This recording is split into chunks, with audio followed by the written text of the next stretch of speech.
di pinggir lapangannya itu nggak lurus banget kayak si Raul Belanova tuh. Dia mentok-mentok di sekitar tengah-tengah aja, teman-teman bisa lihat lah dia. Jerewetan ceking kita, nyerewetin apa aja. Teman-teman, saat ini kalian sedang menyaksikan Cerewetin Inter. Apa kabar teman-teman semua? Semoga dalam keadaan sehat.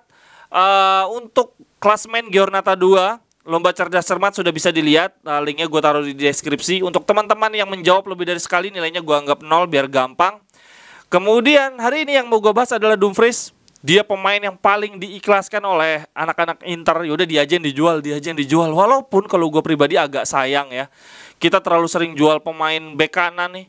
Kemarin ya Hakimi baru setahun jual, sekarang terus Dumfries baru setahun dijual, sekarang Raul Belanova.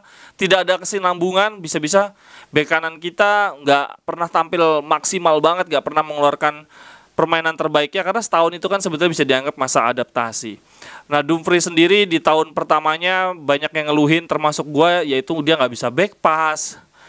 Bukan nggak bisa back pass, malah back pass mulu. Terus kalau nyerang tuh nggak bisa dribble yang menusuk, dia pasti ya dia ngandalin positioning lah, tunggu bolanya kosong baru dapat bola langsung tendang, dapat bola langsung tendang atau sundul gitu ya, kurang bek kanan banget.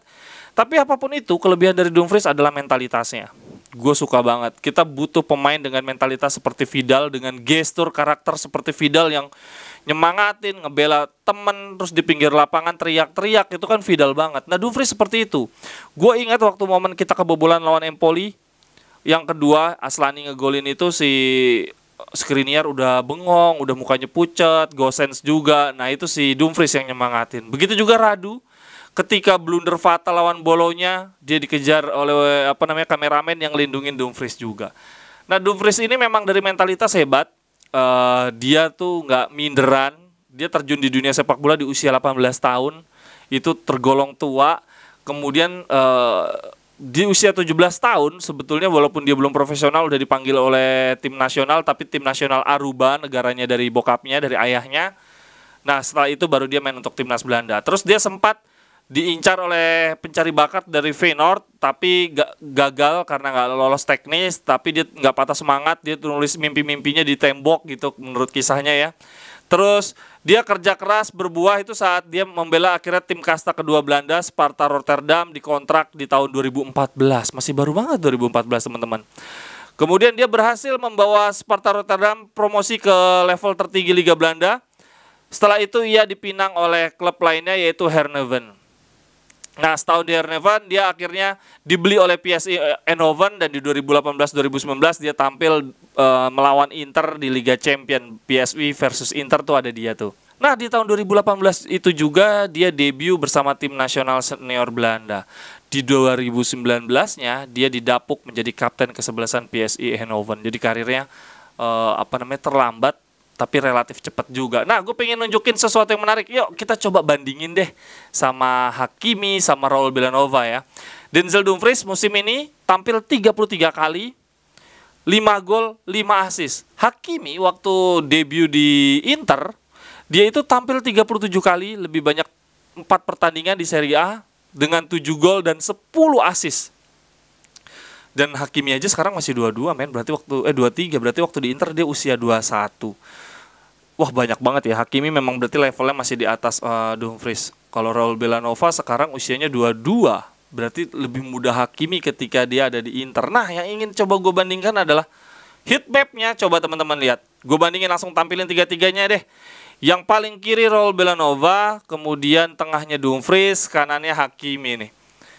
Raul Belanova dia lebih lebih merata gitu. Kanannya walaupun tipis di pinggir lapangan, cuman di belakangnya ada, di tengah untuk lapangan lawan dari tengah sampai ujung ada, tapi dia juga ke kiri-kiri juga. Tapi yang lucunya dari Raul Belanova tidak ada warna merah di kotak penalti musuh.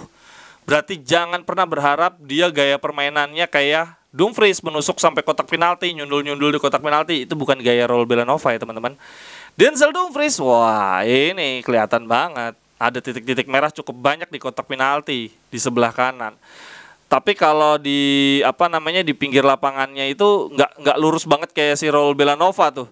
Dia mentok-mentok di sekitar tengah-tengah aja, teman-teman bisa lihat lah dia tuh. Dan gak ada di sisi kiri sama sekali. Achraf Hakimi lain lagi. Wah, dia lebih mantep lagi, gemuk gitu ya, nggak melipir di garis lapangan mulu, dia bisa kemana-mana nih. Tapi nggak ada di sisi kiri. Nah, kalau dilihat jumlah golnya, nah, gue menariknya di sini nih teman-teman. Kita lihat Hakimi, dia nggak ada gol sundulan sama sekali dari gol segitu banyak ya. Tapi golnya justru 5 gol dari kaki kiri. Hakimi itu gol paling banyak dari kaki kiri 5 kali, kaki kanan 2 kali, 7 golnya dari situ. Denzel Dumfries golnya lebih rata nih. Gol sundulan 2 kali, kaki kiri sekali, kanannya 2 kali. Jadi ternyata Hakimi itu kelebihannya gitu. Gue jadi agak berharap Hakimi datang lagi atau tetap Dumfries ya. Raul Villanova udahlah, dia punya karakteristiknya sendiri. Dia bisa ke kanan, bisa ke kiri, terus lebih panjang gitu garis kanannya, dia dari pojok kanan gawang sendiri sampai gawang musuh dia lebih rata gitu ya. Kalau Dumfries kan enggak. Dan akurasi passing untuk crossing Raul Villanova ada di peringkat 2 di bawahnya Biragi musim ini. Jadi dia itu kayak Kandreva lah, tipe-tipe yang suka crossing. Semoga ini mungkin karena kita mau beli Lukaku gitu ya. Terus melihat musim lalu karena musim lalu kita punya Perisic yang jago crossing terus pergi, mungkin kita sekarang nyari pemain yang bisa crossing. Nah, untuk pelengkapnya sebetulnya Dumfries nih. Kalau kita mau main crossing ada Villanova, mau main nusuk ada Dumfries. Dumfries nih gayanya nggak ada yang miliki nih pemain sayap kanan, pemain wingback yang bisa menusuk sampai kotak penalti. Tapi Gosens seharusnya kayak gitu juga kali ya.